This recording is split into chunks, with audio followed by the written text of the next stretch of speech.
Salut à tous et bienvenue dans votre échappée visuelle. Partons une nouvelle fois à l'aventure pour découvrir le monde dans lequel on vit, des zones oubliées aux endroits insolites qui méritent d'être partagés. Aujourd'hui, on vous raconte l'histoire d'un immense centre de vacances abandonné depuis de nombreuses années, mais vous le découvrirez plus tard, je peux déjà vous assurer que vous ne serez pas déçus des découvertes que nous y avons faites. Construite dans les années 70, cette structure de vacances se situe au cœur d'un gigantesque parc naturel et se voyait considérée comme la plus importante de toute la région.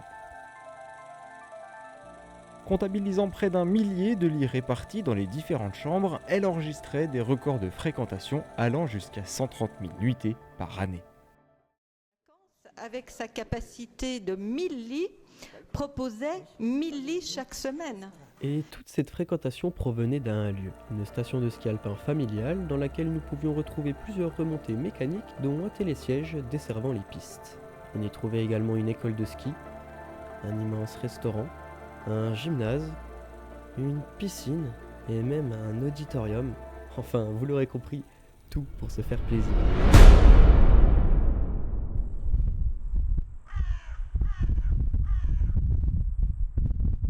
Depuis, le lieu est resté à l'abandon, tout comme le cœur des habitants, complètement désemparés face à un tel oubli de ce patrimoine charnel, si précieux à leurs yeux.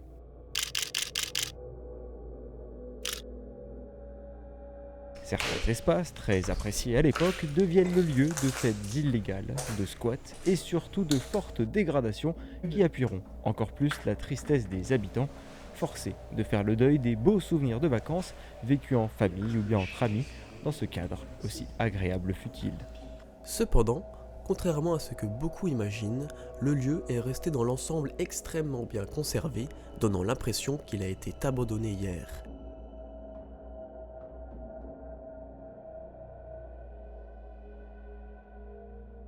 Les salariés, eux, laissant tout derrière comme si le temps s'était arrêté. En se garant près du bâtiment, on constate de suite l'immensité des lieux. Oui, le site est gigantesque et ne donne qu'une envie, partir à sa découverte. En faisant le tour pour chercher une entrée, on s'aperçoit que le lieu est encore en partie utilisé par une association sportive.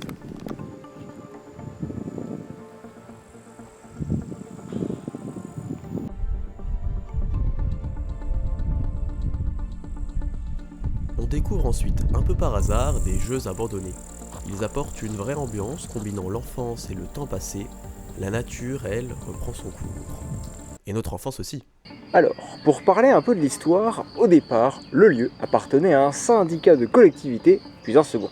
Ces collectivités, tout en restant propriétaires des murs, se sont progressivement désengagées du projet. C'était donc le commencement de la fin. Les colonies de vacances à la neige s'arrêtent peu à peu pour les différentes familles et structures associatives.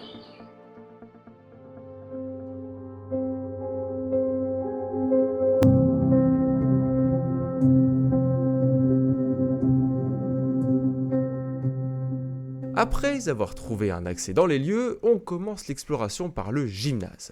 Là, il y a vraiment des trucs de fou.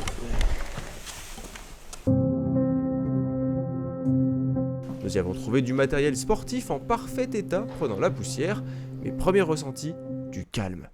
Mais un calme morbide. Cependant, le toit, lui, faisait du bruit, et chaque seconde, nous avions l'impression que quelqu'un était dans le complexe dès qu'il claquait sous la force du vent.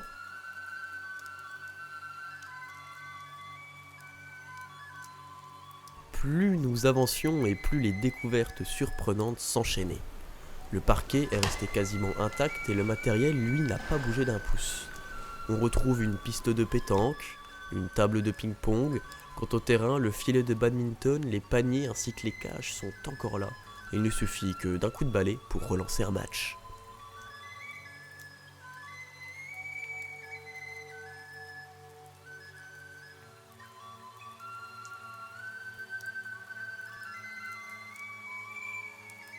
Prenons un peu de hauteur et sortons l'appareil, profitez des clichés de cette première pièce.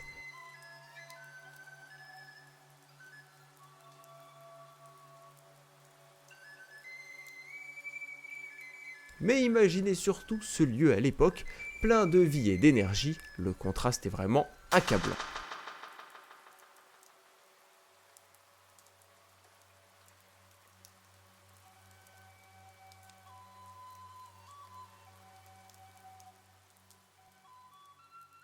Continuons notre exploration.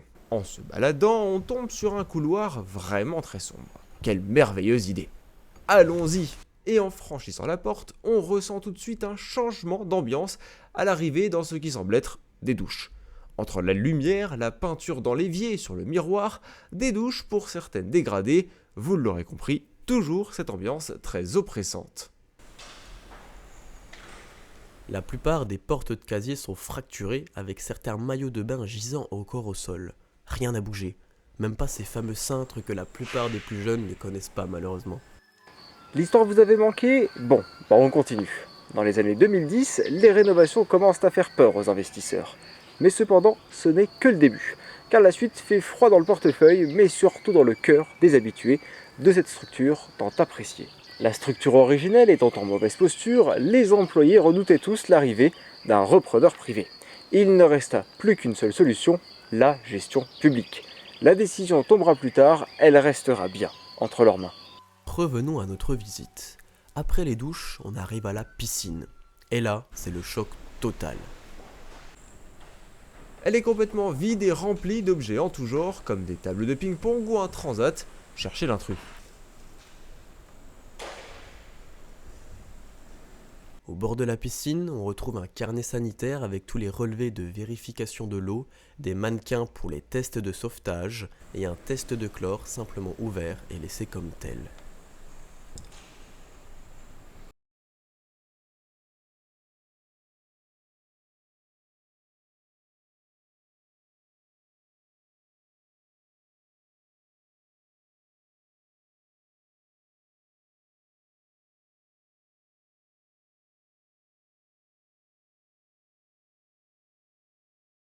Comment une piscine dans un tel état de conservation a pu être autant dégradée?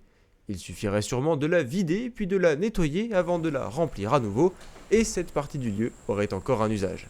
Dommage, mais ne nous arrêtons pas là et partons dans la prochaine pièce. Autour de la piscine se trouve une salle de fitness cardio.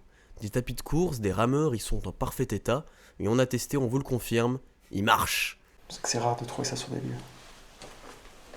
En poursuivant nos recherches, derrière un mur détruit, on découvre une autre salle de sport. Elle, cette fois, est très obscure.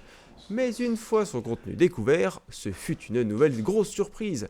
Encore du matériel sportif. C'est surprenant de découvrir cela à seulement quelques mètres de pièces totalement amochées.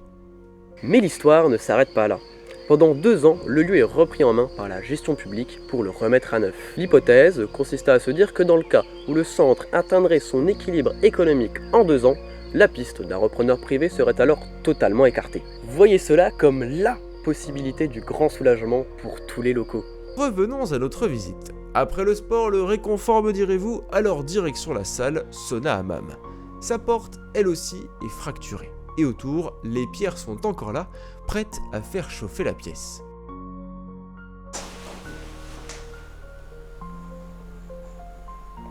À l'intérieur de cette pièce justement, eh bien le sauna, en bon état, mis à part ses portes vitrées qui, elles, ont volé en morceaux. Encore une salle de sport.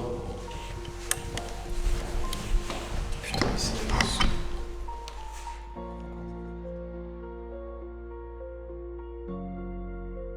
Il est temps de se rapprocher de la lumière et de quitter l'obscurité direction l'accueil. Une fois la porte franchie, un désastre s'ouvre devant nos yeux. Les clés des chambres, les badges, y compris les accès VIP, des tickets de caisse, des lotos et des chèques vacances sont étalés sur le sol. Oui, l'endroit a été ravagé par des pillages. Un distributeur de préservatifs est même posé au milieu de l'accueil. Évidemment, il a été vidé pour de bonnes causes, on l'espère. C'est la première fois dans ce lieu que l'on se rend compte de la fragilité du plafond à l'entrée. Attaqué par l'humidité et la moisissure, c'est terrible, mais le constat est clair, il s'effondrera tôt ou tard. Et c'est le moment de faire une pause avertissement. Il est probable que certains ou certaines d'entre vous reconnaissent le lieu et aient envie d'y aller, mais ne le faites surtout pas. Que ce soit seul ou à plusieurs, il devient dangereux et nous ne pouvons être tenus responsables de vos comportements. Profitez simplement des images et faites vivre ces souvenirs, mais n'essayez pas d'aller plus loin. Bon, je parle, mais on n'avance pas. Allez, c'est reparti. Derrière l'accueil se situe le bureau du directeur, et lui est complètement retourné. On y a trouvé énormément de paiements bancaires des vacanciers, avec leurs noms, prénoms, des relevés de chèques, des CV, des dossiers de carte d'identité qui avaient été fouillés et en partie vidés.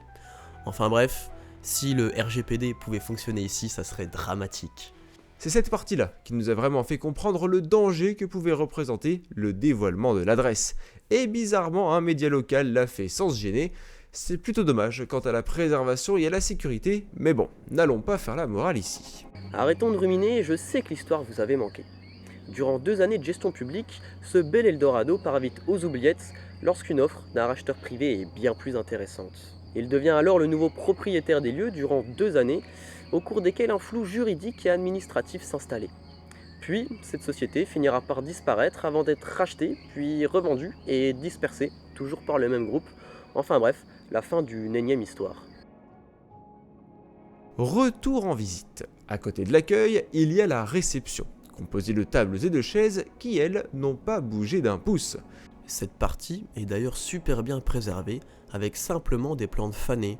Le temps s'y est écoulé, on y retrouve quelques effets de vie d'époque. Encore beaucoup d'éléments sont restés attachés au mur de cette histoire.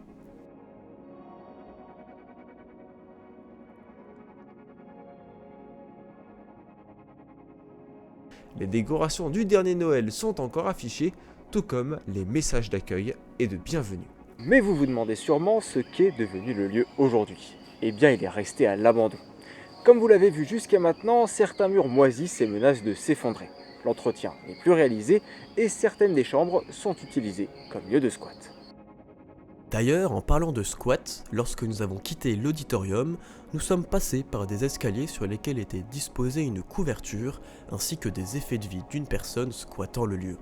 Et plutôt dans la réception, sur un tableau, des personnes avaient écrit « Attention crackhead, n'allez pas dans l'auditorium ». Quelle bonne nouvelle, ce sera l'une des prochaines salles. Et en parlant d'exploration, nouvelle surprise, nous avons trouvé par hasard une clé suivie d'un panneau affichant discothèque, champagne. Heureux de notre découverte évidemment, nous partons à la chasse de la serrure exacte. Et après le tour de chaque serrure, eh bien nous entrons dans la fameuse discothèque qui n'est en fait qu'une salle de loisirs pour enfants, avec trampoline puissance 4 géant, piscine à boules débordante et notre ami Sven, le renne, provenant du film La Reine des Neiges. Ouais, une sacrée déception quand on parlait de discothèque.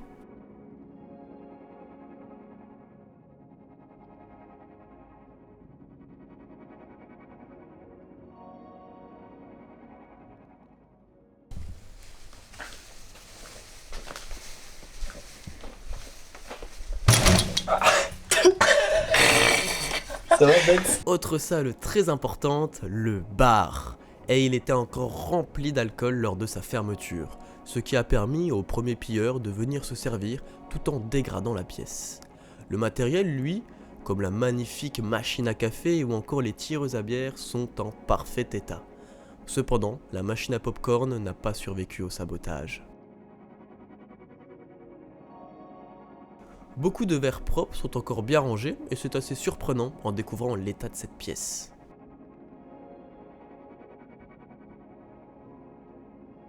À côté du bar se trouve l'auditorium. Oui, on y vient enfin.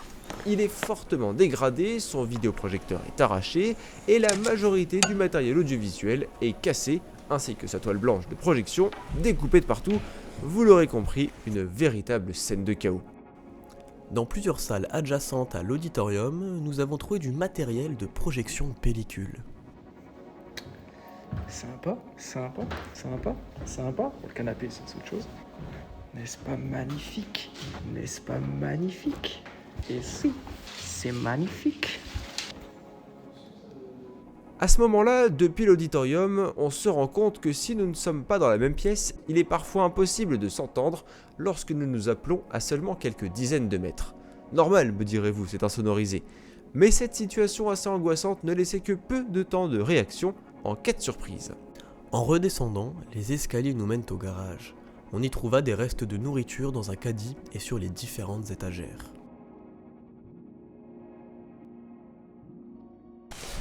Alors, qu'est-ce qu'il y a de beau?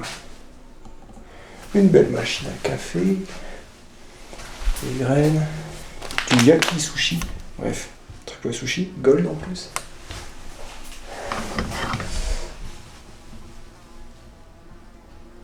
Ok, là c'est chaud.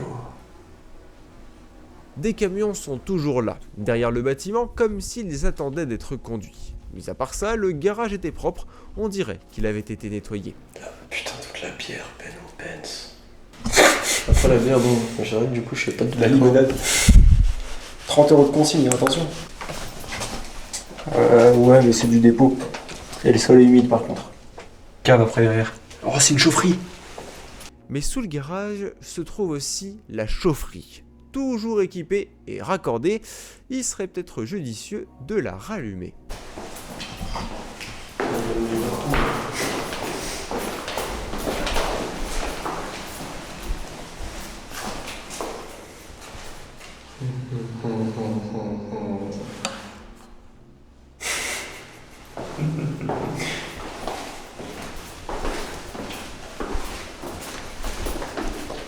Il y a de nouveau les petites mers noires. Ouais. Allez, changeons d'ambiance une nouvelle fois en passant par les chambres froides. Direction la salle la plus dégradée du lieu, le self. Et en y mettant les pieds, le premier choc, c'est la quantité de vaisselle explosée sur le sol.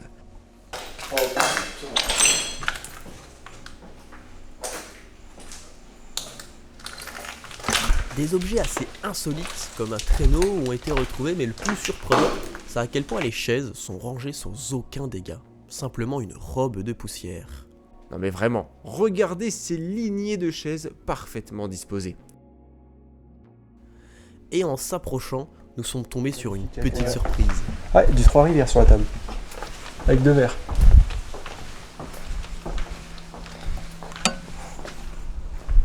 Le chemin continue et on découvre les cuisines, encore remplies de matériel dédié au métier de bouche, toujours brillant et accompagné de toute la panoplie du cuisinier, tout sauf les couteaux de boucher. Bizarre. Autre partie du lieu dont il est important de parler, c'est la blanchisserie, qui a encore son odeur de linge propre. Une pièce avec des centaines de draps, d'oreillers, de couvertures en excellent état. Enfin bref, j'en dis pas plus, regardez.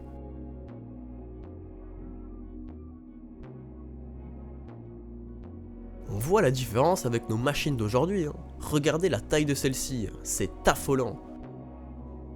Abandonné d'un jour à l'autre avec des tonnes de linge qui pourraient être utilisés par tellement de monde, mais non, ils dorment. Changeons un petit peu de bâtiment et partons dans une autre salle commune au même étage que les chambres. On dirait que nous sommes les premiers venus depuis 4 ans. Rien n'a bougé, même la poussière n'a pas eu la possibilité d'arriver sur les meubles.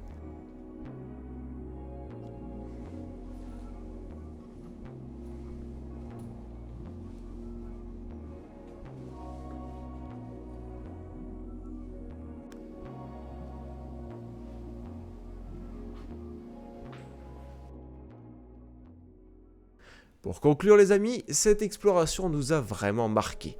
Une si grande quantité de matériel encore en si bon état comme vous avez pu le voir, c'est assez rare dans un lieu aussi fréquenté. On oublie qu'un bâtiment comme celui-ci a une histoire, des familles y ont passé leurs vacances, d'autres y ont travaillé, et tout ça faisait vivre la station, les commerces locaux et les villages aux alentours. Le bâtiment va maintenant moisir, comme si plus rien n'était important à l'intérieur. L'envie de prendre tout ce matériel et de le donner à qui il serait utile permettrait peut-être de sauver une partie de cette histoire. Malheureusement, ce bâtiment appartient toujours à cette entreprise, donc cet acte serait considéré comme du vol, n'allons pas plus loin. On parle de gâchis à longueur de journée, de production toujours plus importante, et à côté de ça on laisse pourrir du matériel, de la vaisselle, du linge et de la nourriture. Enfin bref, encore une contradiction de plus chez l'humain.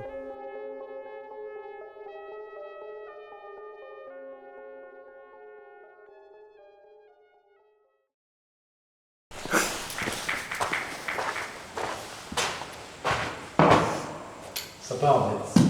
Ça part. Ok. C'est chaud.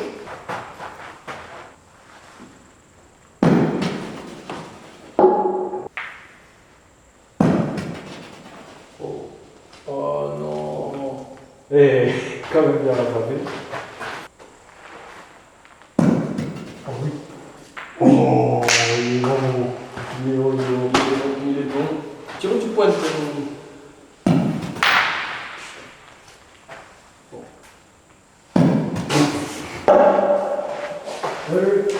C'est bouillant.